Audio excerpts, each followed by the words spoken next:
Estamos con Jaime García, CEO del Grupo Base Educación. Muchas gracias por atendernos y muchas gracias por participar en EduForum. Cuéntanos qué perspectivas estás viendo de EduForum, cómo lo estás presidiendo todo tú. Bueno, pues yo creo que después de unos años en los que desgraciadamente no hemos podido tener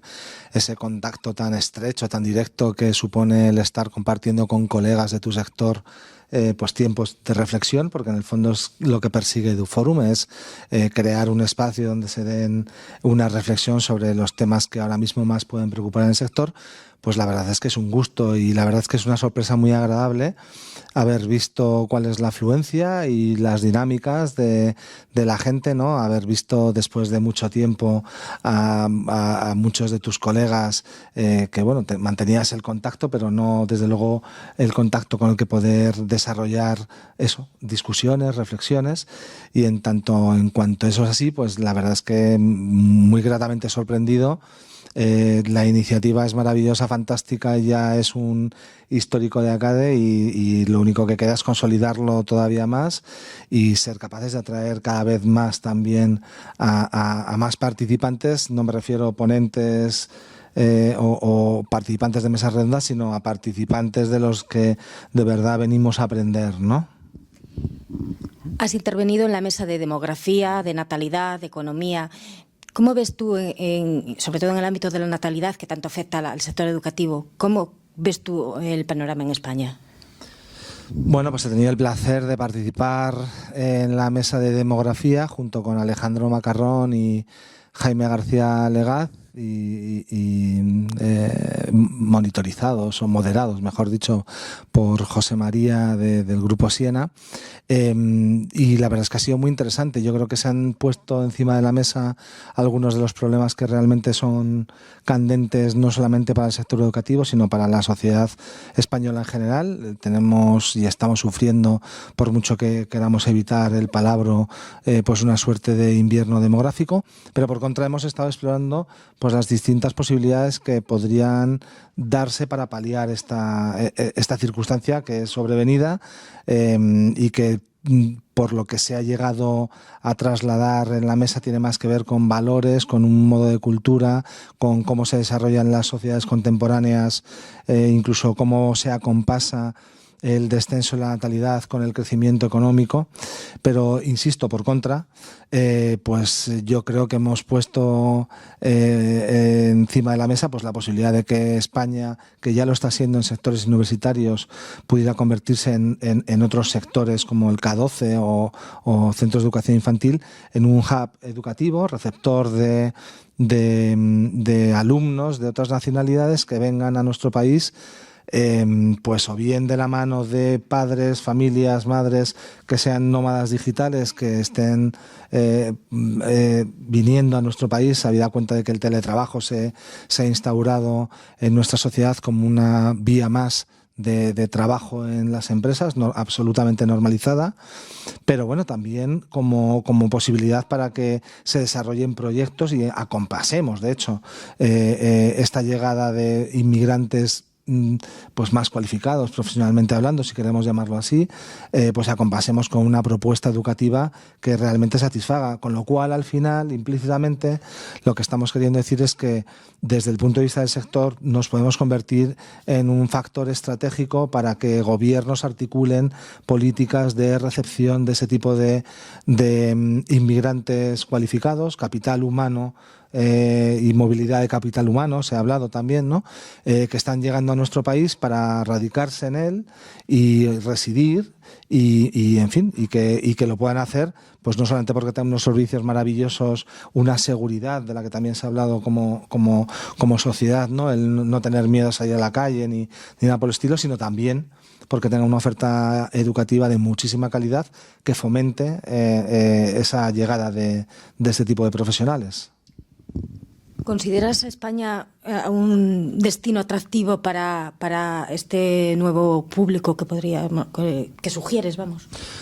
Bueno, pues yo creo que lo está siendo y lo estamos viendo en nuestros colegios, estamos viendo ahora mismo en determinadas zonas que somos receptores de este tipo de profesionales. Más allá de eso, y con algunos condicionantes que son diferentes a lo que pasaba hace 10 años, eso ya lo veíamos hace 10 años cuando familias del Reino Unido, por ejemplo, venían a implantarse en nuestro país y, por ejemplo,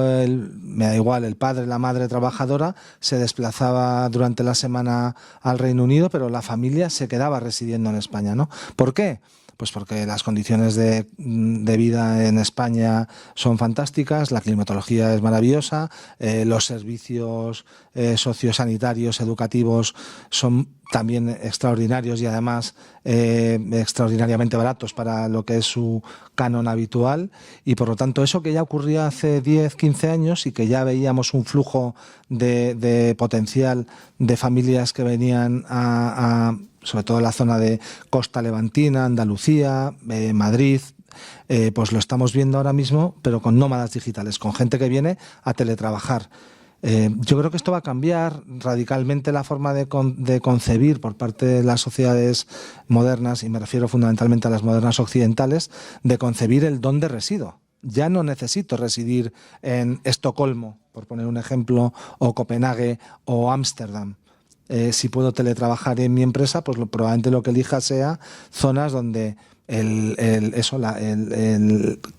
la calidad de vida y el coste de la calidad de vida sean infinitamente mejor que en otros sitios, ¿no? Y la climatología, todo acompaña. Entonces, yo creo que ahí se nos abre una puerta a la esperanza, no solamente al sector educativo, sino como país también para desarrollar políticas o para aprovechar eso como una vía para incrementar la natalidad. No solo, por supuesto, habrá que hacer políticas de conciliación que, por supuesto, se han puesto encima de la mesa y que probablemente sean mucho más relevantes, pero pensando en el sector, yo creo que este es un factor que no debemos olvidar y que tenemos que tener en cuenta. En la mesa también hablabais de ayudas a la natalidad, al fomento de la natalidad. ¿Crees que las administraciones tienen esto dentro de su plan de agenda? Pues yo creo que sí lo tienen, y de hecho se están haciendo cosas. A día de hoy probablemente menos ambiciosas de lo que debieran. Hay ejemplos en políticas que están muy ligadas a las cuestiones de conciliación en el norte de Europa, que probablemente sean más efectivas. Ahí en la mesa se puso, y yo creo que es muy interesante, de manifiesto lo que supone invertir en la natalidad, en tanto en cuanto esos futuros niños son los que van a tener que pagar las pensiones de todos nosotros, ¿no? Luego, si ahora mismo hacemos esfuerzos por invertir en que esa natalidad crezca, se revierta la tendencia actual, probablemente lo que estemos haciendo es asegurarnos pensiones de cara a futuro, ¿no? E incluso probablemente sea una inversión, un gasto mucho más sensato que otros que se están acometiendo y que en el fondo no generan ese círculo virtuoso de crecimiento de natalidad. ¿Cómo, desde tu perspectiva, cómo se está adaptando el sector educativo privado pues este nuevo entorno social que tenemos en estos momentos? Bueno, pues en el fondo a nosotros lo que nos toca es dar respuesta a un contexto. Es un contexto que en principio pues es más árido que otros que hemos vivido en otros tiempos, y eso nos obligará pues a incidir en cuestiones que tienen que ver con si nos creemos que ahora mismo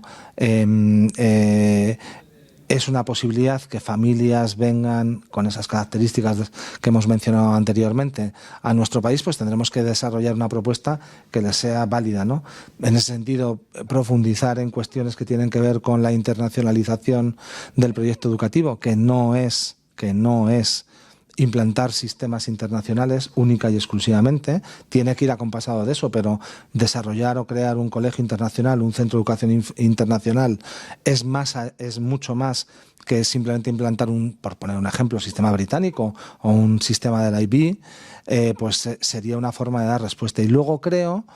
que en la situación en la que nosotros estamos, y pensando desde el punto de vista de los centros, el estrechar las relaciones con nuestros alumnos y nuestras familias, hacerles muy partícipes de lo que es la vida del centro, generarles vínculos emocionales, pues es fundamental, porque al final son nuestros principales prescriptores, tanto los alumnos mayores como las familias, y a día de hoy yo creo que esa es una vía que tenemos que profundizar, que el alumno cuando pase por un colegio también sea capaz de decir cuál ha sido su experiencia de vida en ese colegio, y no hablo solamente de las notas ni de vida académica, sino oye, yo he desarrollado estos proyectos, he participado en estos proyectos defendiendo a mi colegio, me da igual que sean deportivos o culturales o en el MUN o en un concurso de debate, y me siento vinculado emocionalmente con mi colegio. Pues articular todo ese tipo de políticas no solamente nos va a servir para retener a los alumnos que ahora mismo tenemos, sino, insisto, en que además los vamos a convertir en prescriptores de nuestro propio centro, alumnos y familias. Precisamente esa vinculación emocional que señalas con los alumnos y sobre todo las familias también fue fundamental en la pandemia. ¿Ha cambiado la pandemia la perspectiva de lo que es la educación?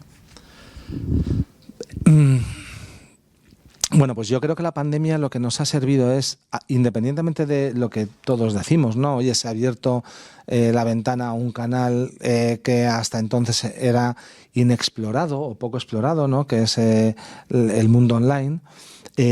Pues yo iría más allá de eso, en el sentido de que lo que se ha abierto es la puerta, no la ventana, la puerta a entender que se tiene que desarrollar el proyecto educativo sobre la base de unas metodologías